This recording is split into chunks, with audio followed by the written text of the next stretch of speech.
Greetings Guardians, my name is Bife here. So it was only even a few days ago that I mentioned my favourite dead horse, aka the Concordat, in a recording. That video will either have gone live now, or is going live in a few days.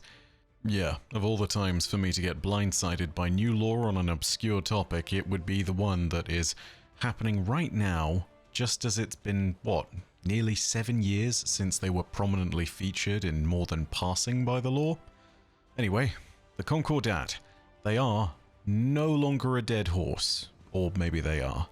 Astoundingly, with Guardian Games, the Concordat have returned to the lore in possibly the most Concordat-coded way.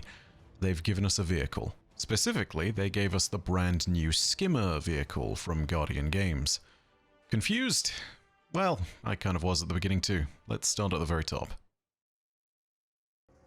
I've done this a few times, but let's talk about the origins of the Concordat again so that we're all on the same page. Long ago, the Concordat were a faction within the Last City.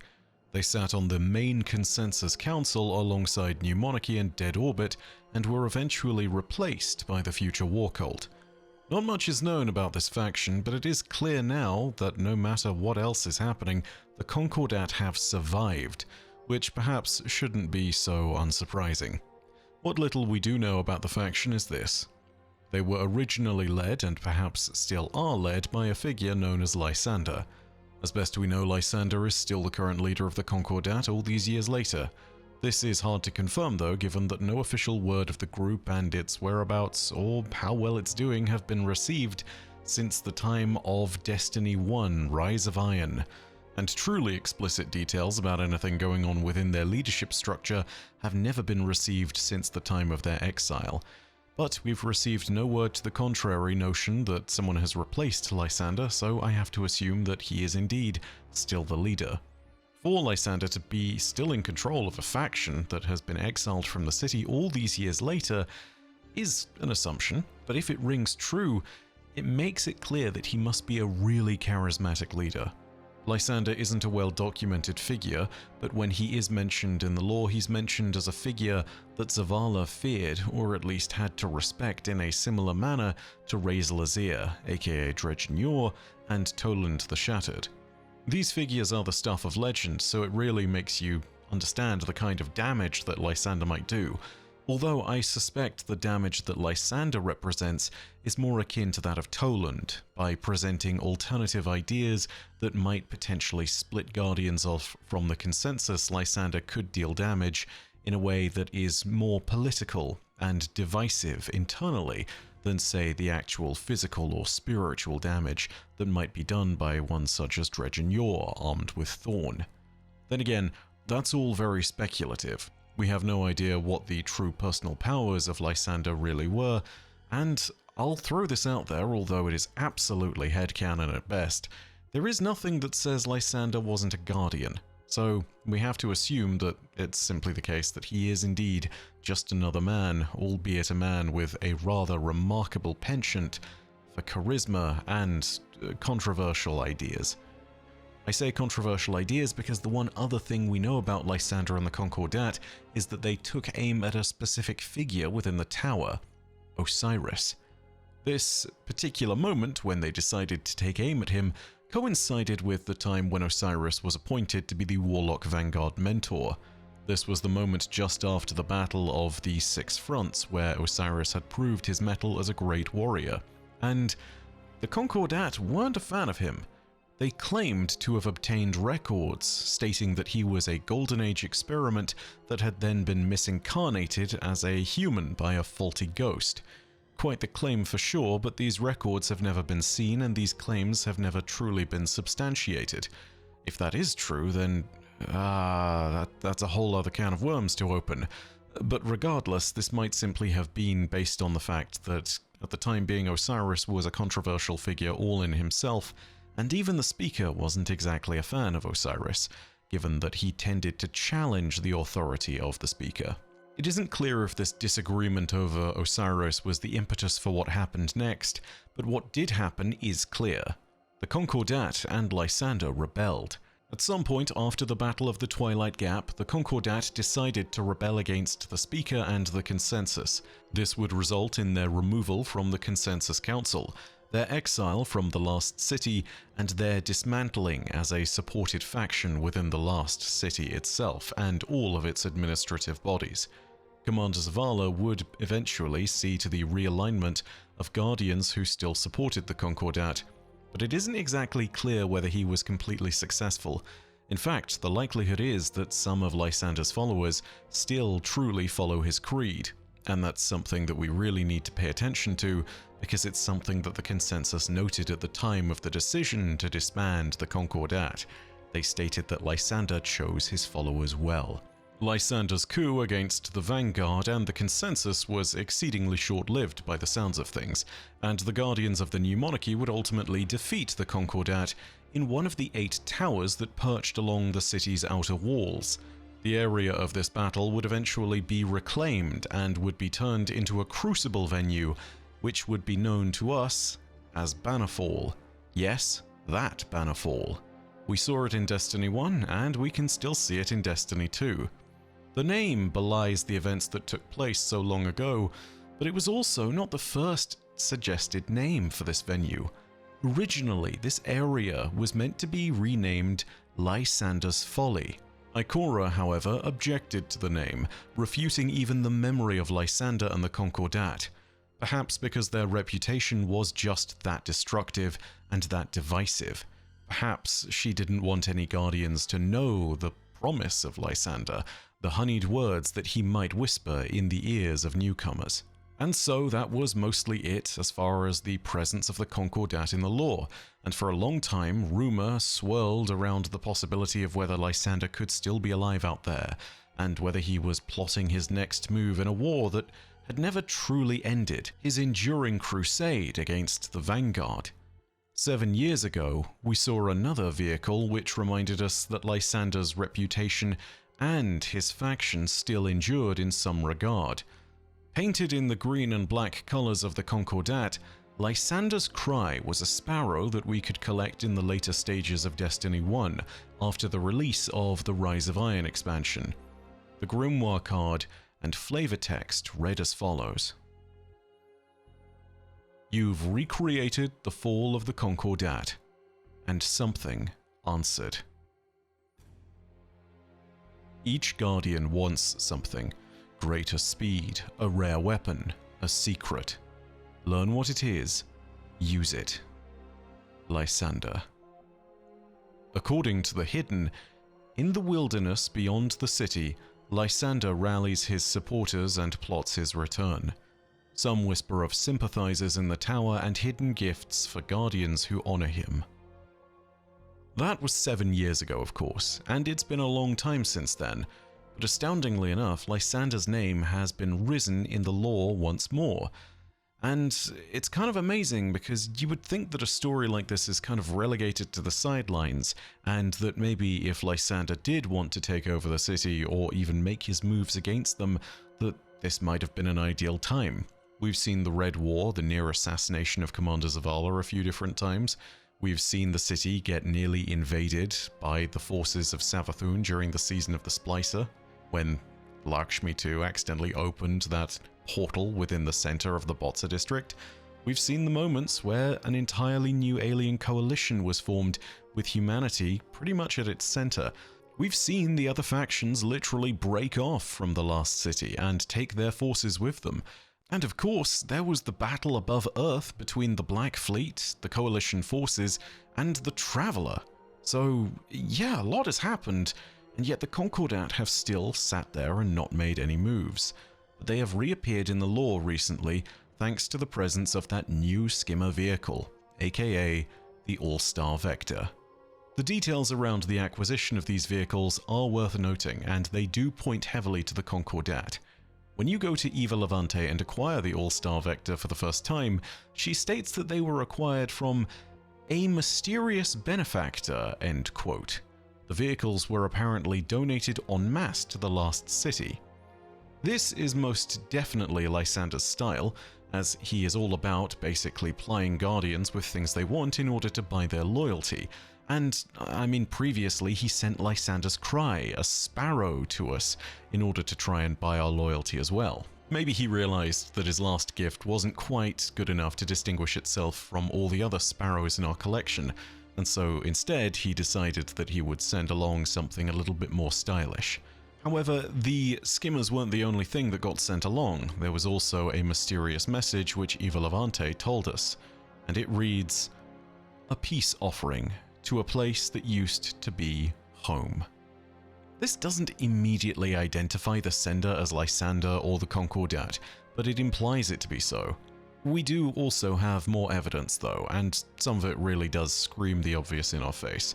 Firstly, it's stated in the lore from the Guardian Games Skimmer upgrade quest that when Eva Levante had the delivery of sparrows and found them for the first time, that they were, quote, delivered in such an odd shade of green, unquote, which she then proceeded to paint over in Guardian Games colors. I kid you not, that is the lore. Eva saw what is effectively a rebel faction of the Lost City and decided to paint over the evidence of their existence. I cannot imagine that the Hidden will be happy with her. I don't know if there's going to be reprimands for Eva, but I mean, hey, you know, life goes on, I suppose. Of course, the color green matters because black and green are the heraldic colors of the Concordat. But in case it wasn't spelled out clearly enough, the lore of the skimmer itself literally spells it out for us and states point blank that they were gifts from the Concordat. The lore tab features a conversation between the spider and an ex-guardian named Prakesh. You're telling me these skimmers just turned up? Prakesh prods gingerly at one of the boards with his foot. It floats gently in place at the center of the storeroom. "A donation for the games," Spider says distractedly. "Is that unusual?" He grunts, displeased, and gestures sharply. Arha moves the painting slightly left of its current position, wobbling precariously atop his chair. "Usually there's a bet involved," Prakesh explains, "or it's official Vanguard merchandise. This almost looks like one of the Neomuna skyboards, though the Vanguard wouldn't be passing that around." "Well then, it seems we've lucked out this year.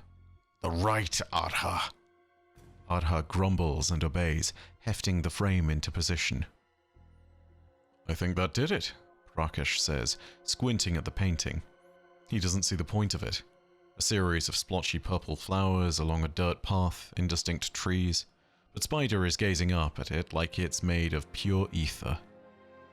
"Your donor leave a name at least?" Spider sighs and reaches for a datapad. Let's see. 2 shipments, a personal vehicle, a skimmer, gift to the city. Here.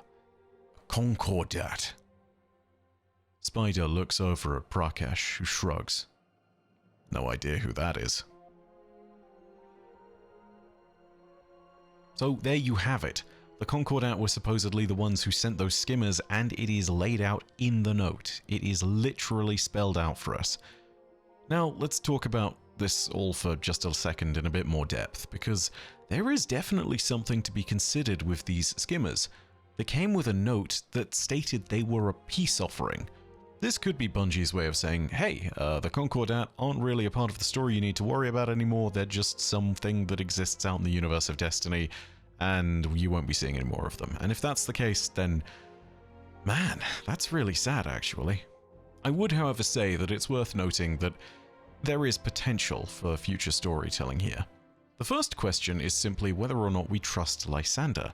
Personally, I trust him about as far as I could theoretically throw him, and I don't mean my Titan, I mean me, puny me, with warlock levels of strength.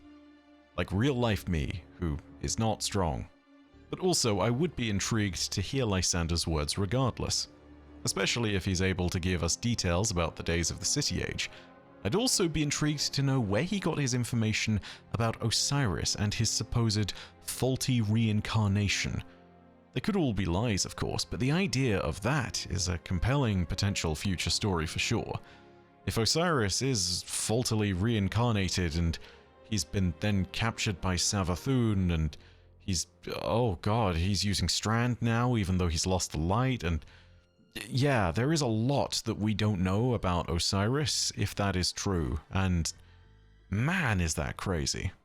Anyway, that could all just be a bunch of lies that were spewed by the Concordat in order to gain favor with the speaker or something. Who knows? Any explanation to that particular point is not founded in the law, and it is mostly just someone's headcanon if they present it to you. So, for the time being, we don't know. I also have to ask the question of whether he'd be aware of the fate of the other factions, and the other rogue human elements out there in the system, such as Clovis Bray. Being able to unite these elements might be key to any future strategy employed by Lathander to create a united resistance against the Last City, though undoubtedly there would be problems with this, not least of which, as I've discussed in that other video that I mentioned, is the fact that he would be jostling with Clovis Bray for a leadership position, and then there are the other things to consider. Lysander has noted his key strategy as being getting Guardians on his side and in favor with him, and frankly there is a good reason for that. Lysander has been able to understand that the city operates and needs to be challenged by and with Guardians. So ultimately, if we ever are going to see Lysander rise against the Last City and rebel like he did before in the time against the Consensus, he's going to need to pull Guardians to his side. This isn't impossible, but, I mean, the other exiled factions may still have loyalists out there too, and they brought their significant military forces and apparatus with them when they left.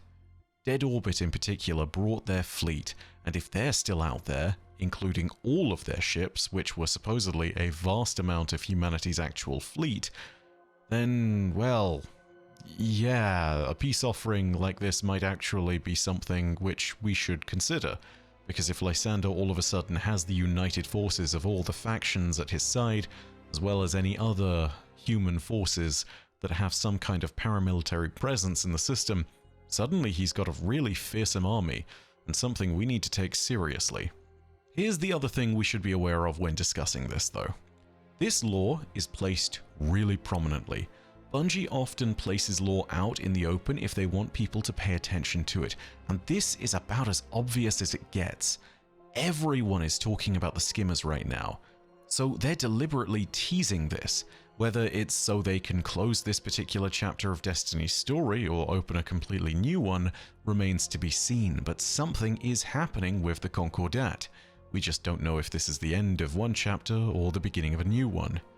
For now, I don't trust Lysander, and I think we should accept any peace offering he might present to us with not so much a pinch as a fistful of salt.